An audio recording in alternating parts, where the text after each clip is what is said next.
Welcome back to Gleeman's Lullaby. We're so glad you could join us again. Today we are doing a deep dive into a Game of Thrones, and the episode title for this one is The Wolf and the Lion. A very fitting title. It really is. We're focusing specifically on chapters 17 through 25, which is, this is the section where everything starts to unravel fast. It's not just unraveling, it's the inflection point. This is the moment, I think, where the simmering tension, the whispers, the palace intrigue that started with Bran's fall, it boils over. It explodes. Yeah, it explodes into open hostility. The king's peace is, for all intents and purposes, shattered within these chapters. And that's really our mission today. We want to understand exactly how that happened. How did the actions of two, fundamentally honorable people, Ned Stark doing his duty in King's Landing, and Catelyn Stark acting out of, maternal fury, how did that unintentionally light the fuse on a continental war? And just to recap for you where we are, Lord Eddard Stark has just gotten to King's Landing. He's the new hand, and he's immediately trying to figure out what happened to his predecessor, Jon Arryn. Right. And back up north, Catelyn has been at Bran's bedside, just consumed by grief, but she's just been shaken awake by that assassination attempt. The one with that mysterious, very expensive-looking dagger. Exactly. And that's the setup. We're about to watch that very personal domestic tragedy. A boy, a mother, a knife just spiral outwards and become the conflict that's going to define everything. It really all starts with the end of innocence, doesn't it, for the Stark kids? Let's start there, back in Winterfell, because that first real push towards violence, it comes directly from that trauma. The state Catelyn is in here it's just heartbreaking to read. It's beyond heartbreak. The text describes her as half mad with grief. She is just a prisoner in her son's room, Yeah. She hasn't slept, she's not eating, and she's just surrounded by this constant, terrifying howling of the dire wolves outside. She's just lost. And it's at her absolute lowest point, when she's completely exhausted, that the assassin slips in. And this moment, it tells you so much about the Starks and their wolves. It's something primal. It really is. Yeah. The assassin is there to finish the job. He has that very specific dagger, and Catelyn, with what little strength she has left, tries to fight him. But it's the wolf. The dire wolf. Pup, yeah. Oh, God. It just leaps, and the text is so brutal, it gets the man under the jaw, and the blood sprays across Catelyn's face like warm rain. It's this baptism of violence that just shocks her back to life. It's so visceral. But, the fight itself is one thing. The real catalyst for the war, I think, is what Sir Roderick figures out right after. About the dagger. Exactly. He's The not dagger. there. Because Roderick, a man of war, he knows weapons. And he looks at this thing and immediately knows this isn't some knife a common footpad would carry. It's Valyrian steel. It's got a dragon bone hilt. It's ridiculously valuable. So this wasn't a random robbery. No. This was an ordered hit. And that realization is what pushes Catelyn from just grieving into desperate action. It changes everything for her. Her whole mindset shifts, right? She goes from this passive grieving mother into a protector. Exactly. She even says it to Robb. I have done everything I can for Bran. I have other children to think of now. It's this conscious decision that her duty isn't to just sit and pray anymore. It's to act, to defend. Which is why she decides to ride south. And ironically, that same desperation leads to another huge loss for Winterfell, which is Jon Snow leaving for the Wall. Yeah, Jon's story here is so sad in a way. He's leaving because he feels like he has no other choice, right? Yeah. He's looking for a place where being a bastard doesn't matter. A place of honor, as he puts it. And he's got this youthful bravado about it. He's telling his uncle, Benjen, Robb is a stronger lance, but I'm the better sword. He thinks he's ready. He thinks he's a man grown, but Benjen just shuts that down. He tells him the Wall is a hard place for a boy, and reminds me he's only 14. It's this clash between the romance of the Night's Watch and the grim reality. And then he has that incredible conversation with Tyrion Lannister on the road. One of the best scenes. Tyrion immediately clocks him as Ned's bastard, another outsider, and they have this bond almost. I love Tyrion's whole self-analysis there when Jon asks him why he reads so much. Oh, it's brilliant. My mind is my weapon, he says. My brother has his sword, King Robert has his warhammer, and I have my mind. And a mind needs books as a sword needs a whetstone. He's basically owning his identity as the dwarf, as the outcast, and turning what everyone sees as a weakness into his greatest strength. And then he says that amazing line, even a stunted, twisted, ugly little boy can look down over the world when he's seated on a dragon's back. Wow. He's just projecting all of his own desires for power and respect right there. He is. But is he trying to help Jon? Or is he just, twisting the knife a little? He's reminding Jon that Robb gets Winterfell and he gets the wall. He's poking at that raw nerve. Which is why Jon is so desperate to leave. And that farewell scene with Catelyn, it's just brutal. It's the final nail in the coffin for him at Winterfell. He goes to say goodbye to Bran, and Catelyn is just ice. No sympathy at all. None. She just says, "He is your son, not mine. I will not have him." It's this final, absolute rejection. Even in the face of this tragedy, that old resentment is just too strong for her. And Jon doesn't even fight it. He just kisses Bran goodbye and leaves. It's like the last emotional tie to Winterfell is just snapped. And as he heads north to the cold and the quiet, his father and mother are heading straight into the storm. So, Ned, he's in King's Landing, and he's finding out that it's a very, very different world from the north. Oh, it's a complete culture shock. He's an honorable, straightforward man dropped into a literal viper's nest. I mean, the danger is so real that when Catelyn shows up secretly, she has to meet Littlefinger in a brothel. In a brothel, yeah. Because, as Littlefinger says, the Red Keep is full of eyes. Exactly. And Ned, meanwhile, he gets that secret message from Lysa Arryn. Sealed with the Moon and Falcon, the official start of the conspiracy theory. And it's not a theory to Lysa. She's completely explicit. Jon Arryn was murdered by the Lannisters, the Queen. Just lays it all out. And Ned, being Ned, is skeptical at first. He thinks she's just sick with grief. But Catelyn is the one who pushes back. She points out how carefully planned the message was, how it was hidden. Lysa knew the risk she was taking. That's what forces Ned to accept that this might actually be real. So he starts digging. He follows Jon Arryn's last steps, right? To the armorer, Topamont. Yes, and he finds out that Jon Arryn was asking about the apprentice, Gendry. And Ned doesn't get it at first. He just sees a strong kid who looks like a warrior. But the pieces are starting to click into place for him. The death, the poison, Gendry, it's all leading him to one place. The small council. Okay, so let's really dive into this. The small council. This is the political machine, and when Ned sits down for the first time, he sees just how rotten it is. His first impression is basically King Robert's words coming true. "I am surrounded by flatterers and fools." He looks around that table. You've got Varys, Littlefinger, Grand Maester Pycelle, Renly. That's not a room of statesmen, is it? Not at all. It's a room of schemers. It's the complete opposite of the kind of direct, honor-bound politics Ned is used to. This is a game of whispers and knives. And the very first thing he learns isn't about murder, it's about money. Or the lack of it. And this, I think, is the single most important piece of information in this entire section. Littlefinger just casually drops this bombshell that the treasury has been empty for years. And that the crown owes Tywin Lannister, what was the figure? Some 3 million dragons at present. 3 million dragons. That's not just a debt, that's ownership. It's total financial control. Yeah. Tywin Lannister isn't just a powerful lord, he is the kingdom's banker. The Iron Throne is effectively a Lannister asset. So, if Ned moves against Cersei, he's not just challenging the Queen, he's threatening the financial stability of the entire realm. Precisely. He's threatening to default on a loan from the most ruthless man in Westeros. It completely changes the game. The Lannisters have bought themselves power, and they've bought themselves impunity. And the people at that table are the ones letting it happen. Let's talk about Varys. Varys the Spider, the master of whisperers. He basically confirms to Ned that his network of spies, his little birds, are everywhere. He's the one who hid Catelyn in the city, proving his reach. But what's his motive? He always says it's peace. Peace, or maybe just stability. Stasis. He doesn't seem to care about right or wrong, just about keeping the game going. He'll sacrifice a piece like Ned Stark without a second thought if it keeps the board from being overturned. And then there's Littlefinger, Peter Baelish, maybe the most dangerous man in the room. Oh, absolutely. He's constantly mocking Ned, but in this sort of helpful way. He tells him, "You rule like a man dancing on rotten ice." Which is not a warning, it's a threat. It's a cynical judgment. He's telling Ned that his honor is going to get him killed here. And he proves how much he knows by pointing out that one of the guards at Ned's own tower door is a spy for the Queen. He's showing Ned he's in a fishbowl, that he's being watched by the very people he's investigating. And Ned's reaction is just this visceral rejection of all of it. He came south to solve a murder, a crime.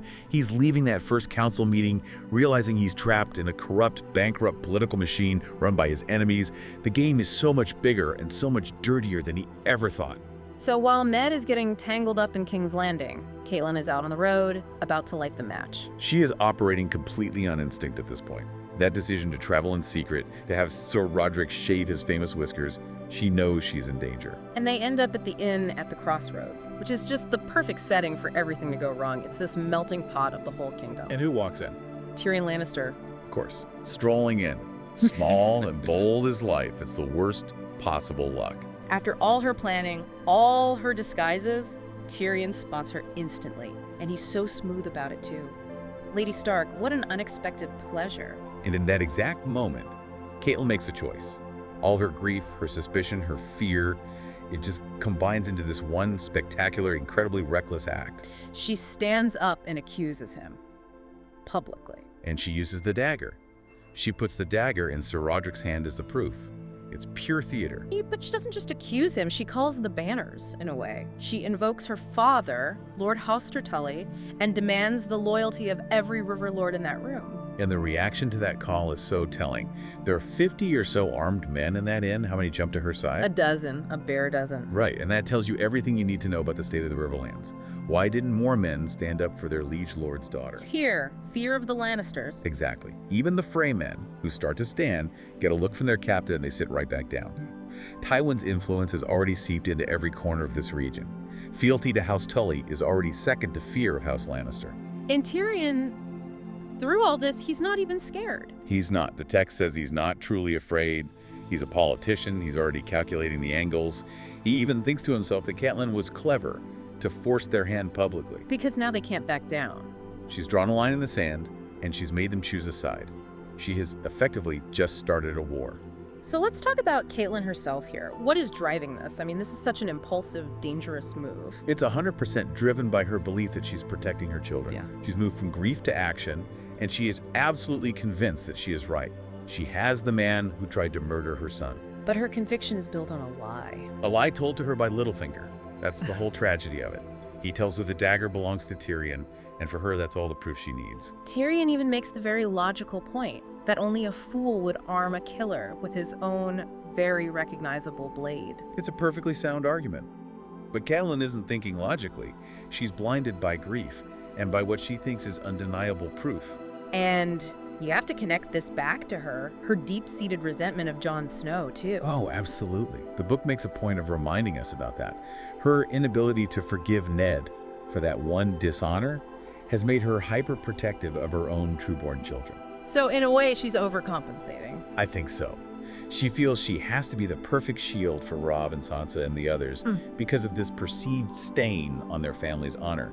And that intensity makes her vulnerable. It makes her rash. She thinks she's carrying out justice, but by grabbing the Queen's brother, she's just guaranteed the very war she was trying to prevent. The fallout is immediate. She has the tiger by the tail, and now she has to figure out what to do with it. And she's actually pretty smart about it initially. The blindfolded journey, the rough terrain. She's trying to disorient him. Tyrion is confident he'll be rescued. He assumes she's heading for Winterfell, because that's the logical move. He thinks his father's men will catch them on the King's Road. But Catelyn has a twist. She's not going north. No. This is her brilliant, unexpected move. She announces they're taking the high road up through the mountains of the moon to the Eyrie. To her sister, Lysa Arryn. She's completely outplayed Tyrion's expectations. She's taking him to what she believes is the most secure fortress in the world. And her uncle, the Blackfish, Brynden Tully, he joins them. He warns her it's a dangerous road. But the road isn't the real danger. The destination is. The Eyrie is supposed to be this impregnable fortress, but for Tyrion, it becomes a trap. And Lysa, she is not the ally Catelyn was hoping for. Not at all. She's hysterical. She's furious with Catelyn for dragging her into this conflict. To bring him here, to drag us into your quarrels with the Lannisters. She's terrified. And her instability is all tied up with her son, Robert Arryn. The young lord of the Eyrie. He's a sickly, coddled, and frankly creepy little boy. And when Lysa points at Tyrion and calls him a very bad man, the boy gets excited. And he says the line, "Make him fly." And Lysa just looks at Tyrion and says, "Perhaps that is just what we will do." It's so ominous. And that leads us to the sky cells. We have to describe these. They're not just dungeons. No, they are psychological torture chambers. There are cells carved into the side of the mountain, but they're open to the air. There's no outer wall. Just a steep, sloping floor and a 1,000-foot drop. Right. The wind, the cold, the sheer vertigo. Prisoners are meant to be driven mad to the point where they choose to fly rather than endure it. Catelyn thought she was bringing Tyrion to justice. She actually brought him to a place of madness. And while all that is happening, everything is collapsing for Ned back in King's Landing. His investigation finally reaches its end. He puts all the pieces together, the Book of Lineages, Gendry's appearance, and he knows. He knows Joffrey is Jaime and Cersei's son. Which leads to his most honorable and most disastrous decision. He confronts Cersei. He does. But he doesn't arrest her. He gives her a warning. He tells her to take her children and flee before Robert gets back from his hunt. He calls it the madness of mercy. It's his northern code of honor. He can't bring himself to harm children, even if they're Lannisters. But Cersei doesn't see mercy. She sees weakness. And she throws his own past back in his face, asking if she should run because of the child you stole, referring to Jon Snow. She knows exactly where his weaknesses are. She is not going to run. And the second Ned resigns as a hand, everything accelerates. Littlefinger confirms it. He tells him he's dancing on rotten ice. Ned plans to leave the city, but he doesn't make it. Jaime Lannister. Jaime, furious about Tyrion's capture, corners Ned and his men in the street. And this isn't politics anymore. This is just rage. The fight is short and brutal. Ned's leg is shattered. His men are killed, including Jory Castle. And Jaime just rides away, heading for his father.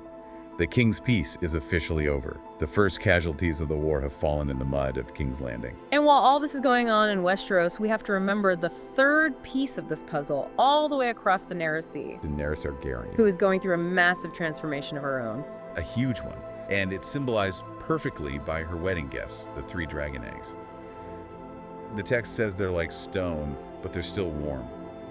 It's a perfect metaphor for her own identity, which has been dormant but is now heating up. She's also starting to see her brother, Viserys, for what he really is. She sees him struggling with the Dothraki, obsessed with his crown, and she realizes for the first time that he's a pitiful thing. And that realization leads to a huge moment for her character, when Viserys breaks Dothraki custom by riding his horse in the wrong place. Right, trying to act like a king among people who don't care about his title.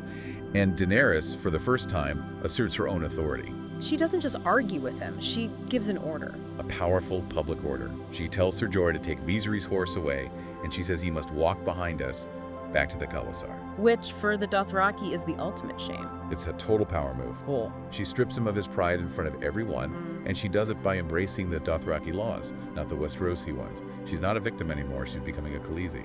It's such a great contrast, isn't it? As Ned is being destroyed by his adherence to his code of honor. Daenerys is finding power by adopting a completely different, much harsher code. It shows you what it takes to survive in their different worlds. So we've just seen the whole kingdom go from a shaky peace to open war in just a handful of chapters. And it all came down to 2 acts of principle, really. Catelyn's act of justice for her son, and Ned's act of mercy for Cersei's children. And both of them backfired spectacularly. Now Ned is wounded and arrested, his men are dead, Tyrion is in a sky cell, and Lord Tywin Lannister has already called his banners. We're talking 20,000 men preparing to march north. Tywin seems to think Robb Stark is no real threat, but he knows he has to crush the Starks quickly before anyone else like Renly decides to make a move. And that brings us to the core of it, I think. Ned and Catelyn thought they were fighting a war over murder and justice. For Jon Arryn. For Bran. But these chapters show us it's not really about that. It's about something much more primal. It's about the money. The 3 million dragons. That's the real reason for the war. The Lannisters have essentially bought the Iron Throne. When Ned threatens to expose the incest, he's not just threatening Cersei's honor, he's threatening the foundation of Lannister power, he's threatening their biggest investment.